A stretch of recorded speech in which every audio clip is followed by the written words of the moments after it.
जय हनुमान जय हनुमान जय हनुमान जय हनुमान। हम बुलाई रउआ आई ना हे माता अंजनी केला। जय हनुमान जय हनुमान जय हनुमान जय हनुमान। राम जी के दिहल अंगूठी लंका पहुँचायनी। सीता जी से मिल के त सब भेद पता कईनी।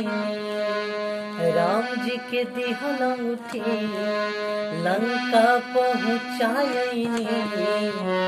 सीता जी से मिल के त सब भेद पता कईनी।